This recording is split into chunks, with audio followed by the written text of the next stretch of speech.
This is a strategy discussion for a game I'm playing in Civilization 3 Conquests. This is the 23rd turn, 2850 BC. I've just founded my second city. We've recently met the Incas down here. I had a high shield start. I had several bonus grasslands here, which had let me have 2 food plus an extra shield before I improved them. So I was able to build 3 warriors before I built a settler. So I was able to scout out the area pretty well. I don't see any food bonuses, and there's one freshwater spot. Whoops. Right here. And then down here, the Incas have a river. So once I get down to this area, which I'll probably have to fight the Incas for, I'll have to bring irrigation either up from that river or down from here to irrigate this area to make it useful. That's going to take a while, so that's not my early focus. Once I put these cities here, that area's going to be kind of dead for a while. But while I don't have food bonuses, I have luxury bonuses out the yin-yang. I've got wines here. I've got furs up here. I've got spices here. And ivory right here. Now, I've already got wines. It's going to hook them up. Furs, I'm going to be able to get those without having to fight anybody. Spices, we'll see how fast the Incas settle up this way. That may be a battle to get the spices. It'll definitely be a battle to get the ivory. So already these guys are kind of close. So I'm looking at a fairly early war.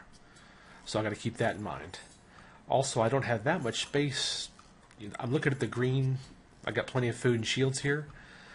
I don't have that much space to deal with, so I'm thinking of placing towns to use that space so I can grow and get some shields, build some military, and attack southwards. So my expansion phase is going to last as long as I might have originally thought. Let's see what else. When I met the Incas, I still had alphabet to trade, but it looks like in the turn or two since I met them, they discovered alphabet. I made a decision at the time just to hold on to it because looking at these guys, it looks like they've met somebody and traded around because it's been 23 turns and they've already got at least 2 extra techs. So I'm using that to assume that they've met somebody and traded already. So I was going to try to find the person they traded with, because if you know 2 people with the same tech, suddenly that tech is cheaper. But I waited, and apparently that worked in his favor because he got hold of alphabet somehow. But still, somewhere out there, I'm pretty sure it's a second or third civilization. I've got land here, and down here land juts off to the west, so it's possible that this land comes back up this way, or circles around in the big U. Or that could be an island. But if that's the case, there's probably a civ over there somewhere. I noticed there's land off to the east, but I'm not sure if it's just a little bit or a lot. So, I only have 1 scout out this way so far. So I may try to send another scout, which I don't think I have time for. I might build a Kira and have him scout the coast and see where it goes. Let's see, what else? City size territory. Oh, since I have no fresh water, no rivers running through the area, only this little thing up here, these cities are limited to size 6 until I get construction to build aqueducts. So in the very early game, I'm not going past size 6 in any of my towns. That's something to consider.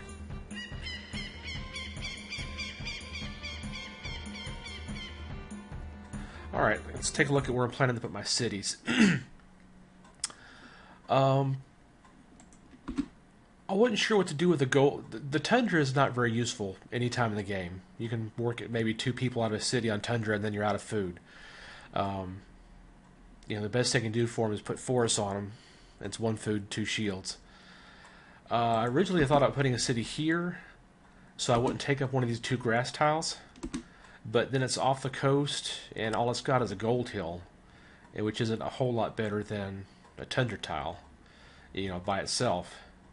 Then I got the idea, if I put it, You know, if I put the city here or here, it'd be on the coast, but it'd be taking up one of its own prime spots. So I thought, oh, I'll put the city on there. With a gold bonus, you'll get the commerce bonus by being on the hill. And I'm coastal. So once I build a harbor in the future, I can build, 1, 2, 3, 4, 5. I can work 5 harbor or coastal tiles. And those will be 2 gold each, at least. Plus the gold bonus on the hill. So I'll just make this a gold-focused city.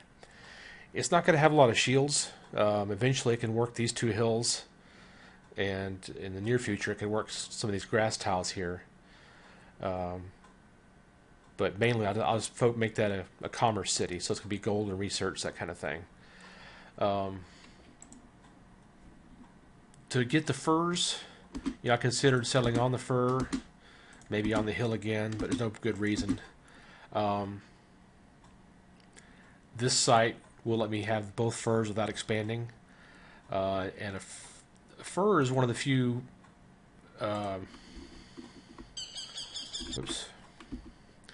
it's one of the few resources that gives you a shield.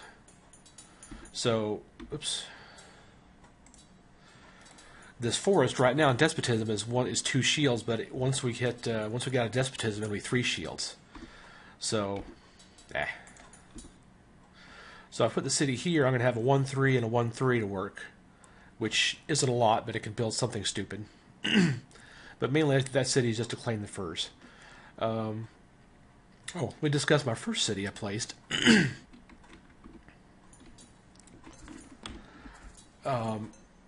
It's coastal. I don't like placing a city like 1 tile from the coast, because then you have water squares in its radius that you can't work very effectively. So I'd either generally try to have at least 2 tiles from the coast or on the coast, preferably. Also, this city, early in the game, it can work these 3 bonus grasslands before they're even improved. So it's a good future city site because it's got the hills to work, it can work the sea, it's got a lot of grass, but it's also effective right now with the bonus grasslands. So that's one of the reasons I picked it first. Overall, I kind of want to race the Incas down to this area here, to the Ivory. So I'm going to emphasize pushing to the southwest, but not at the expense of early production.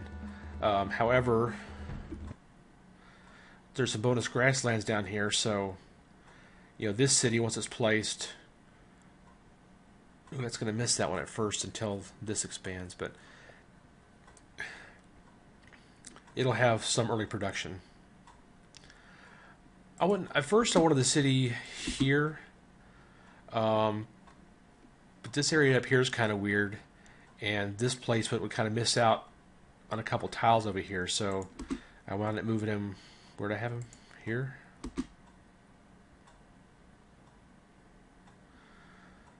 And I think I had him here.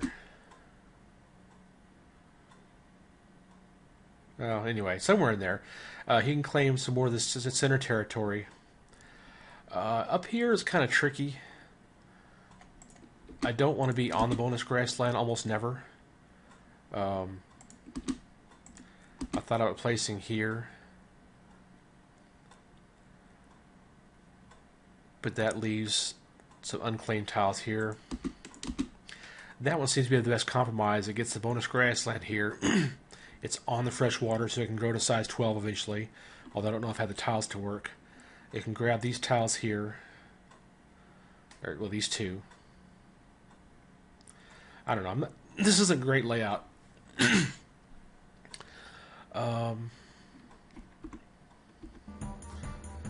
So there's the early strategy. As far as research, I started with writing because I had alphabet, which is an expensive early tech, so I had a head start on writing. So once I finish that, it's going to be worth more than these other first level techs, and I'll be able to trade with the other civs. I'll probably get 2 for 1 or better, or maybe by that time I'll be able to trade for mysticism or something. But given my head start, I'm pretty sure I'm going to get writing first, so that's why I went for that. So even though I missed out on trading alphabet, I'll have a leg up on writing when I get it.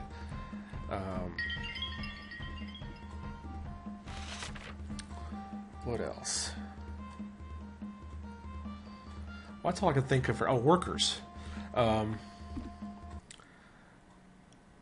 going to need more workers. Usually I find a high food city to build workers and settlers from, but I don't see any food bonuses here.